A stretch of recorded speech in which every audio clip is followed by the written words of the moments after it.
Welcome back to Celebrity Radio. It's Alex Belfield talking to some of the world's biggest stars and some of my favourite people, and we've got one for you today. Michael Ball, nice to talk to you again. Oh, nice to talk to you, Alex. Always is.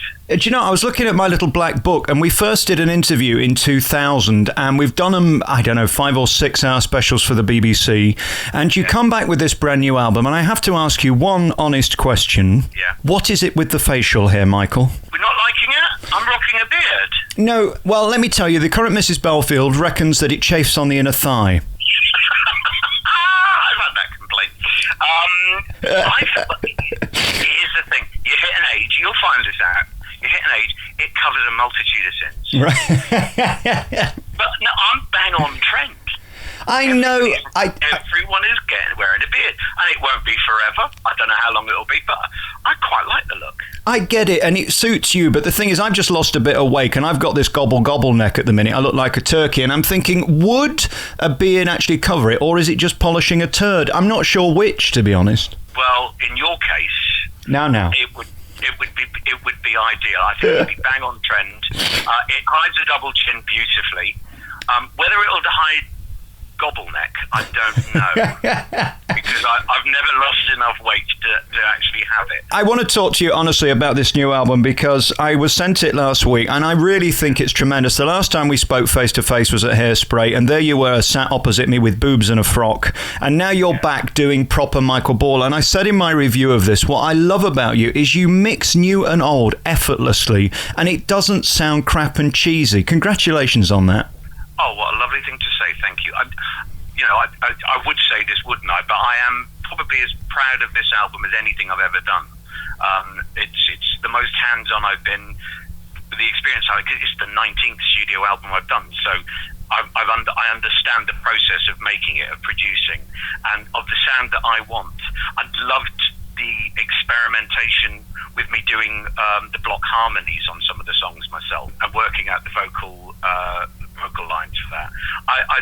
And I'm really pleased with the way it's turned out. It's the one that's had the least input, I think, from in a good way from other people. Other than, people do suggest songs, and songs sort of appear, but no one has said, we really need you to record that song, or can you do this song in that way. This has been a labour of love and very personal. And again, it's so authentic, and it's so Michael Ball. I love the fact we get to hear your voice. You're not hiding behind huge processing on this. In fact, some of the tracks are really raw, aren't they? As natural as if you started singing now. Yeah. Some of them are just one take. If it works, we don't fix it. It's one take straight through. And we haven't done massive orchestrations, and as you say, hidden everything. It's just an honest representation of what I do and what I love to do, which is sing good songs. I'm not being disingenuous when I say I'm a huge fan. I've loved you for many years, and the reason why is you know your audience and you stick by them and you play to your strengths. It's interesting, since we first spoke, how your career has changed. You were Michael Ball, aspects of love changes everything. Now you're Michael Ball off the radio, you're Michael Ball off the TV. It's amazing how your career has gone so mainstream. You've made it even more cool to be a musical theatre star, which is incredible. Well, I think musicals are cool again, actually. Musical theatre goes through waves. It goes through being this sort of cheesy, naff art form into something that actually can be actually quite cutting edge and challenging and important for an audience. And I think we're going through that. New stuff, the way old stuff is revisited and reevaluated, keeps the genre current. It's a hard job, musical theatre, both physically doing the 8 shows a week, but also finding a way of presenting shows that make audiences pay their money to come and sit in the audience. It's expensive to do it.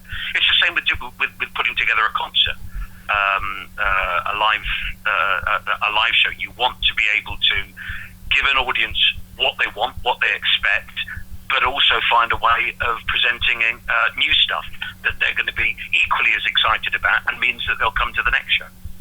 Yeah, it's interesting. I mean, on this new album, one of my favourite songs ever is Jessie. And again, you just do it so pure and natural. And you've always done that. I remember seeing you once in Nottingham, and halfway through, you stuck in a Girls Aloud track, I think it was. And it was just, again, so brilliant because it worked. I don't know how, but it did. Well, you know what? Good songs are good songs. If you can make them work, if you could put a twist on them, be that make it funny, be it tongue-in-cheek, or actually so that people hear the lyrics that they've never actually listened to before, because that does quite often happen. You know, there's a song that you think you know, but until you hear it done in a different way, you realise, I've never really listened to the lyrics of that. Falling Slowly was one of those for me. Falling Slowly is from the musical Once, you know, won the Oscar, and it's now in the show in the West End. And it's always been done as a duet, and you kind of lose the lyric with that. You're listening to the beauty of the harmony and of the two voices, but when you actually listen to the lyric, the way I've tried to do it is as a solo, with me doing the high harmonies myself. I think you can engage with the lyric better. Yeah. And we should say the new album is called If Everyone Was Listening. Angel on track 14 is one of my favourites because it's just so beautiful, and you can't really beat the original, so you've got to do your own thing with it, haven't you? Yeah. What's interesting about that song, again, one of the reasons why I wanted to do it, people think they know what it's about, and that it's kind of it's got a sad feel, but it's quite spiritual and uplifting. The story behind it is really quite dark. It was written about the guy who was in the Smashing Pumpkins, who had a heroin problem, and he died of an overdose in a motel. And Angel is the metaphor for him losing consciousness, of taking heroin, basically. And that's the power of music. You find a really good way of telling a story, colouring it in certain ways. So you know what it means to you, but it can mean something else to other people in different circumstances. That's powerful music. And the title, I mean, If Everyone Was Listening, you're on the UK's #1 radio station, Radio 2. I mean, did you ever think you'd be the fill-in for Ken Bruce? What an astonishing achievement. I still can't believe it because I've made the point. I learned to run the desk. I drive the desk myself, which quite a few people actually don't do. Right. And so when it comes to 9:30 and Chris Evans hands over to me, and I realise I've got 2.5 hours of nothing planned other than Popmaster. Yeah. It's just what's going to come in, what's going to strike your imagination, what music are you going to play, how's it going to affect you. I love it. I love radio. So you must feel the same. Yeah. It's the most intimate way of communicating with an audience. Of all the things I do, just being yourself, just talking, having a conversation, introducing music that you really like, response from the listener to what you're saying, the experiences in their life, why music has affected them and what it does. I just love it. And it's a real honour, I think, to be invited into someone's home to talk to them like that, because that's when people listen, when they're in their homes, when they're in their cars, when they're at their most relaxed and personal. And it's also a responsibility, isn't it? Because one slip of the tongue and 5 million people are going to hear it. Yeah, that's absolutely right. And if you don't get to the news on time, good luck with that. You're going to be in trouble. Yeah, you're in trouble with that. That is the hardest thing for me, is making sure that I don't use bad language, because I've been known to occasionally, and it's having that switch in your head saying, so that if something goes wrong, you don't do your usual response that you would in real life. And that's the problem, is it? Because you're an ad-libber. It's the ad-libs that get you into trouble, isn't it? Yeah, absolutely, and they have done. I think my favourite one, when God rest his soul, I loved the man, David Jacobs. When I was doing the Sunday brunch show, and he would be on at 11 o'clock, and we were coming up to the news, and they said, you've got to fill for about a minute and a half. So just say what's coming up on Radio 2. Just say what's coming up later. So I said, got Elaine Page coming up after me, but don't forget, at 11 o'clock, we've got the incomparable David Jacobs. Oh, I love listening to his show. There's nothing I enjoy more than lying back in the bath and letting David relax me off. And as I said it, I went, oh dear God. everyone in the control room dived behind the desk, wetted. This is live. Yeah. I couldn't speak. I couldn't press a button. It was me laughing. Oh, it was awful. David, God bless him. Oh.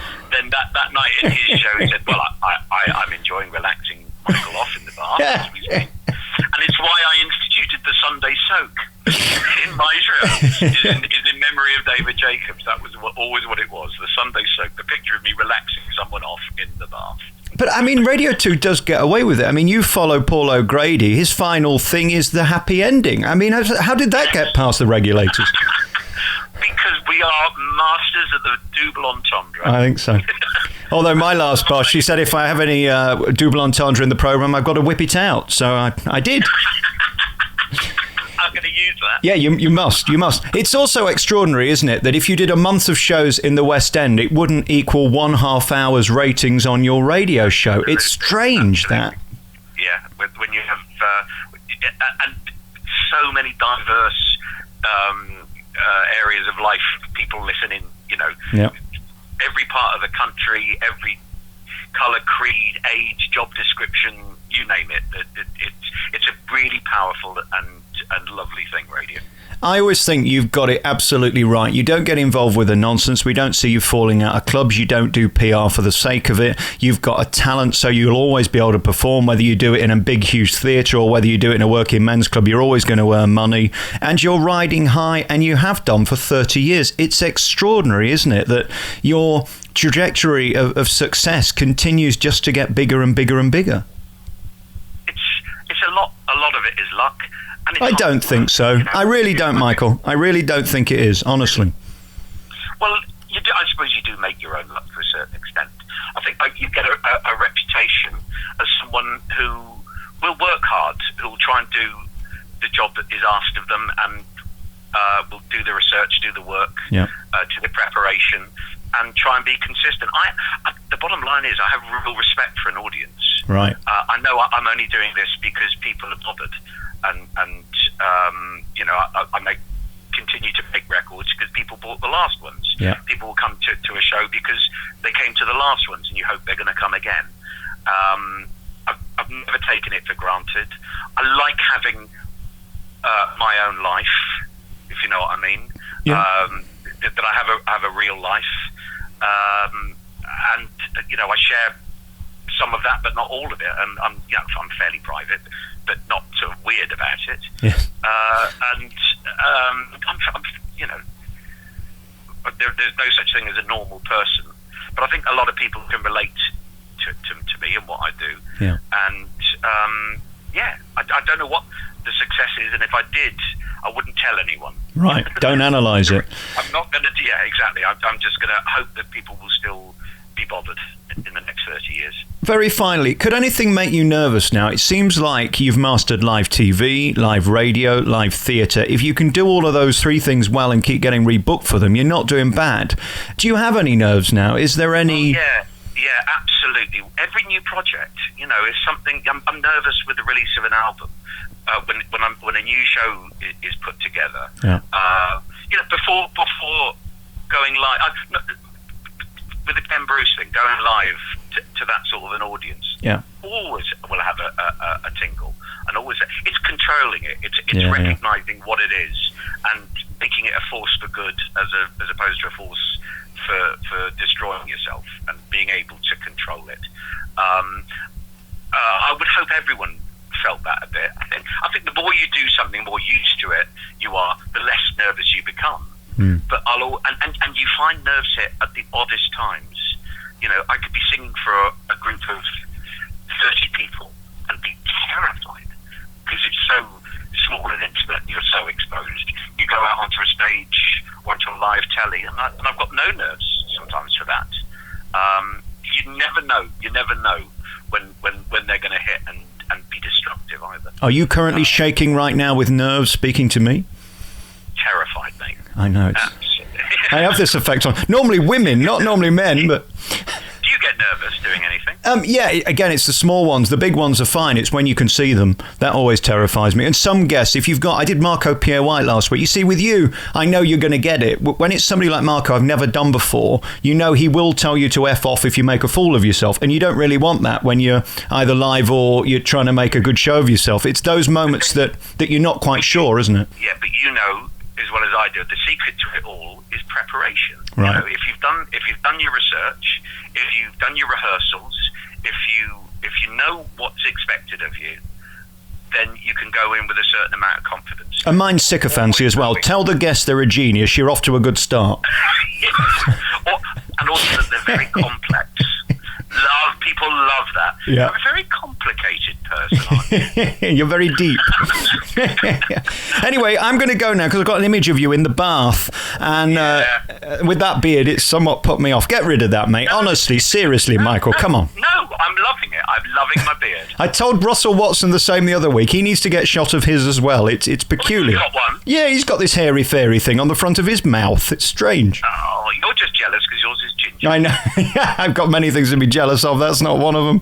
Hey, Michael, congratulations on this new album. Seriously, it's a 5-star album. I think for me, it's probably the best you've ever done. It makes you sound as good as you can possibly sound, doing songs that are so original and unexpected. That's what I love is when I listen in the car where I listen to all of my CDs, it's do I press next? And I didn't.